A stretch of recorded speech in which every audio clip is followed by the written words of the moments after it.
Imagine being 14 years old, dressed in finery your family spent years saving for. Linen dyed carefully, jewellery borrowed from an aunt who never married, sandals polished until the leather shines. Your mother lifts her hands to your hair and tucks a ring of fresh flowers into it, adjusting the placement again and again, pretending her fingers are steady. Your father stands a few steps away, silent, watching you the way a man watches a transaction reach its final clause. Your brother drums his fingers against his thigh, impatient, already tired of a day that makes him uncomfortable. Everyone calls this a blessing. Everyone says the goddess has chosen you. No one explains why the older women gathered near the chamber avert their eyes when you look at them. No one explains why their faces carry the weight of knowledge rather than joy. Before the sun sets, a stranger will decide what your body is worth. And this, they insist, is the merciful part. The temple gates gleam in the afternoon light, gold catching the sun so brightly it hurts to look at directly. The ziggurat rises above you, massive and deliberate, each tier stacked like a verdict carved into stone. From a distance it looks divine, up close it smells human. Incense burns constantly, thick and sweet, barely masking the odour of boiled barley, oil, sweat and smoke. Priests move through the courtyard without sound, their steps measured, their expressions practiced.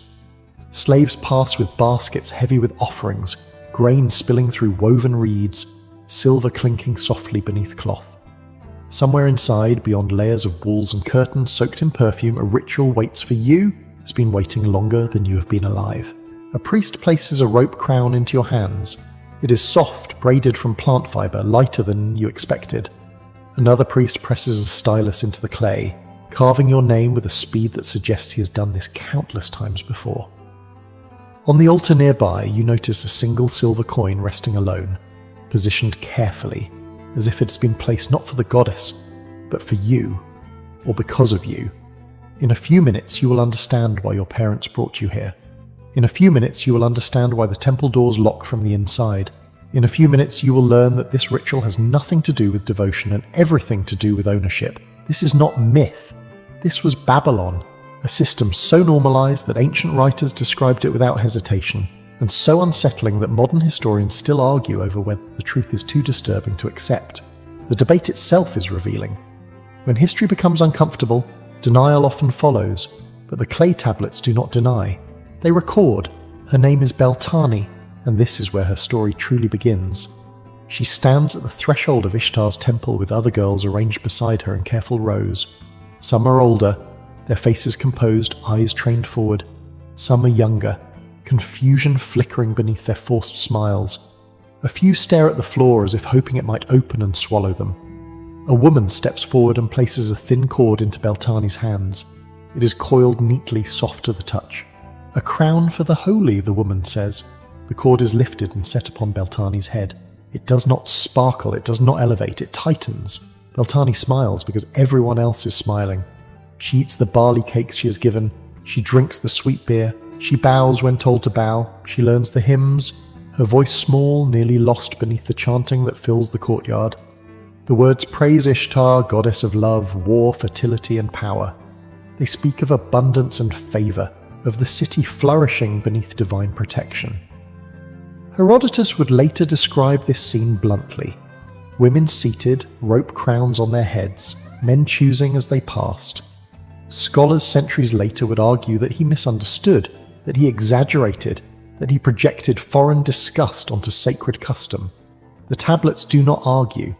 They list names, they list payments, silver, grain, dates, entries pressed into clay with the calm precision of accounting.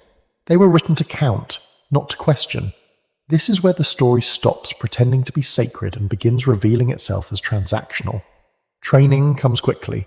There is no ceremony announcing it, no moment of transition. One day, Beltani is a girl brought to the temple. The next, she is learning how to move within it. Music lessons first, rhythm, timing, how to let sound soften a room. Dance follows, slow and controlled, movements designed to draw the eye without appearing to demand it.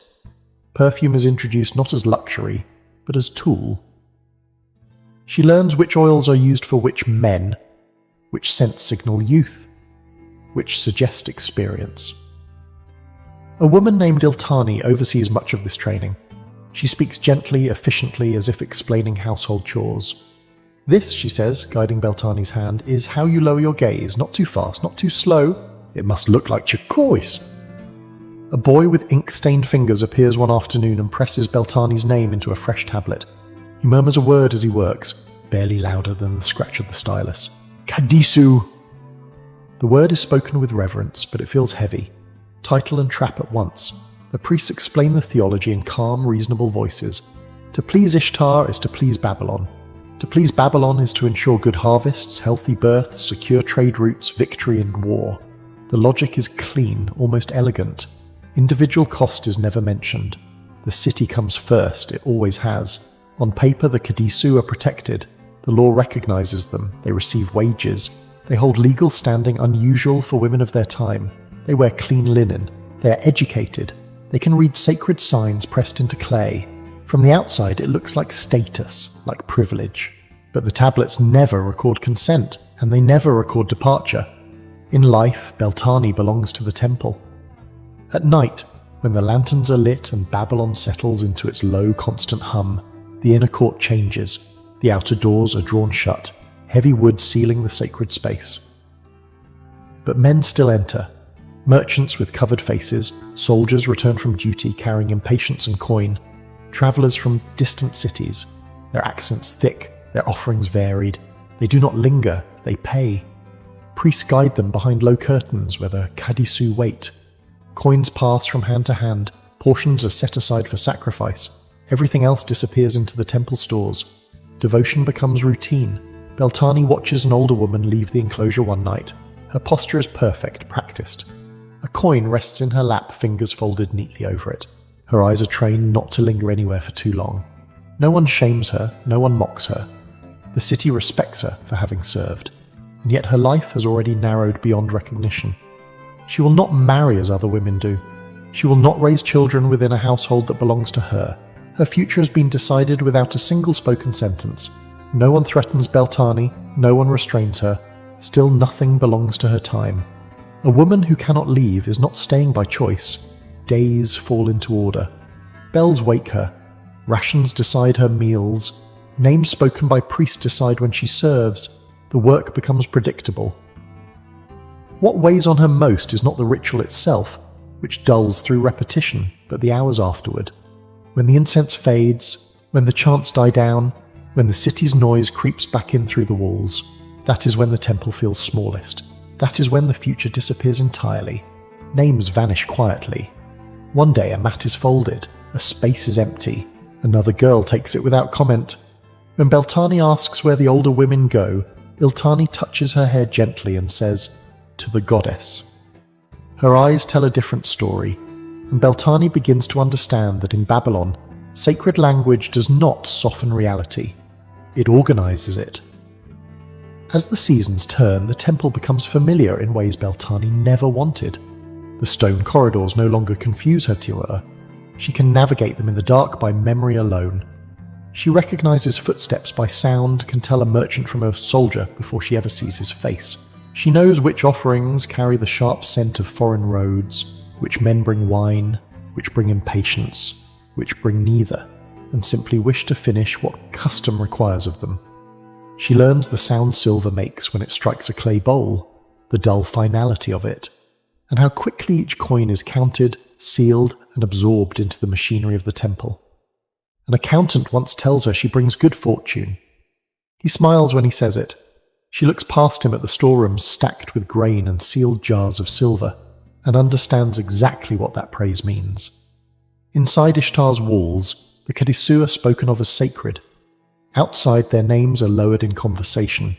They exist in a narrow space between reverence and use, honoured and consumed in equal measure, never fully belonging to either world. The law supports this balance carefully. It lists privileges and protections, wages and status. It does not list limits. It does not list an ending. At night, lying on her narrow mat, Beltani thinks of wet barley fields after rain, of her mother's hands smoothing her hair that morning, the rope crown resting lightly against her temples for the first time. She wonders how long perfume can hide exhaustion before it simply becomes another smell layered over it. The tablets offer no answer. They simply stop recording names when those names are no longer needed. Then the calendar shifts. Marks appear on the temple's tablets announcing the approach of the New Year festival. In Babylon, this is no small event. The city prepares for days. Streets are swept, processions planned, hymns rehearsed. To the public, the festival celebrates renewal, fertility, the binding of divine favour to the coming year. Inside the temple, preparations are quieter, heavier, carried out with a precision that allows no mistakes. This is the sacred marriage, the ritual meant to secure the city's future itself. The kadisu do not perform the rite, they prepare it. At least that is what Beltani believes, until her name is spoken. A bowl of scented oil is placed into her hands. Her hair is arranged carefully, differently than before. The rope crown is adjusted, tightened, as if to remind her of its true purpose. The air in the room seems to thicken. Even Iltani, who has guided her through everything else, watches without speaking now.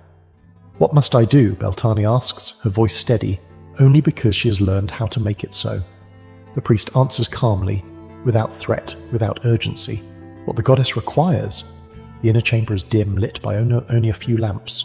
Stone lions carved into the walls stare with open jaws, frozen in perpetual guardianship. At the centre stands a raised platform draped in cloth reserved for the highest expressions of faith and state. Beltani's breath tightens.